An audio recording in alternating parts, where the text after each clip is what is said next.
Imagine not having to end up in an assisted living home because you've become a danger to yourself and a burden to your family. Imagine doing all of the things you took for granted when you were young with amazing ease. Imagine being able to travel the world no matter your age. Imagine helping your kids and grandkids out and being the pillar of your family to whom they turn to for advice and guidance. All of these and even more are guaranteed in exchange for just 5 minutes of your time.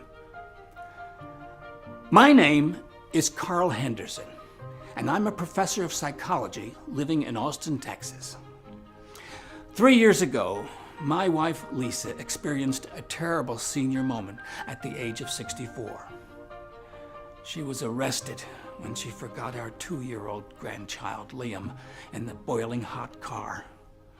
Liam was there for 2 hours at 120 degrees during one of the worst Texas heat waves that hit the state in the past 100 years. I remembered standing next to his hospital bed and praying for his life. As I watched him lying there in a coma with the whole family there in tears, another news hit me like a full-speed bus. Lisa was diagnosed with Alzheimer's.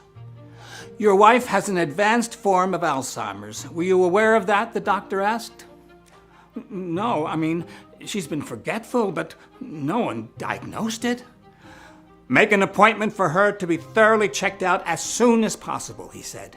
In the meantime, she can't be left alone until she's properly medicated, if ever again. I was floored. I started crying when I thought about how she would be unable to hold conversations or bathe herself. That she would continue to get worse until she stopped having any lucid moments at all.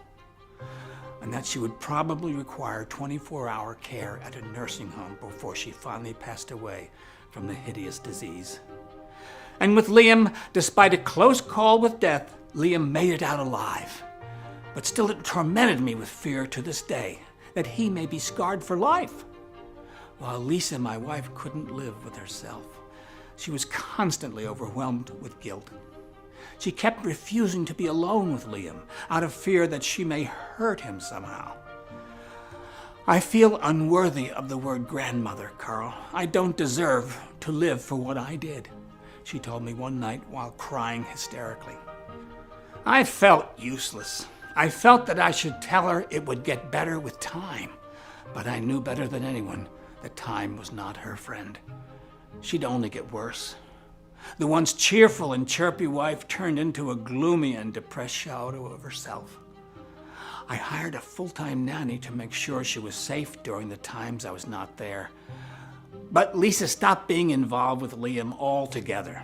She'd just sleep all day and would barely find motivation to even shower. She took all the medications prescribed, 7 expensive pills to be exact, such as Aricept and Razidine, but aside from giving her regular nausea and crazy diarrhea, things didn't seem to be improving. When I sleep, I know I can't hurt anyone, she told me weeks later through a curtain of tears rolling off her once blushing cheeks. One day, Lisa came down the stairs with a wad of papers and dumped them into my lap. I've contacted the lawyer. This is my will. I want to be put in a home when I no longer know your names. I want to be cremated once I'm dead. Her words tore my soul apart. We were supposed to have at least 40 more years together. I'm going to weigh you down, Carl. You know that. That night I realized that there was no way I was going to wait for a medical breakthrough to make my wife better. I needed to create one myself, or could no longer call myself a man and father again. I didn't care that the doctor said there was no real solution for Alzheimer's. I wasn't going to let it happen. So, after tossing and turning in my bed all night, I spoke with my university and took an extended leave of absence. I went to the bank to take out a mortgage on our small house and a small business loan to fuel my own research efforts. I knew I had to do it. I knew that a solution for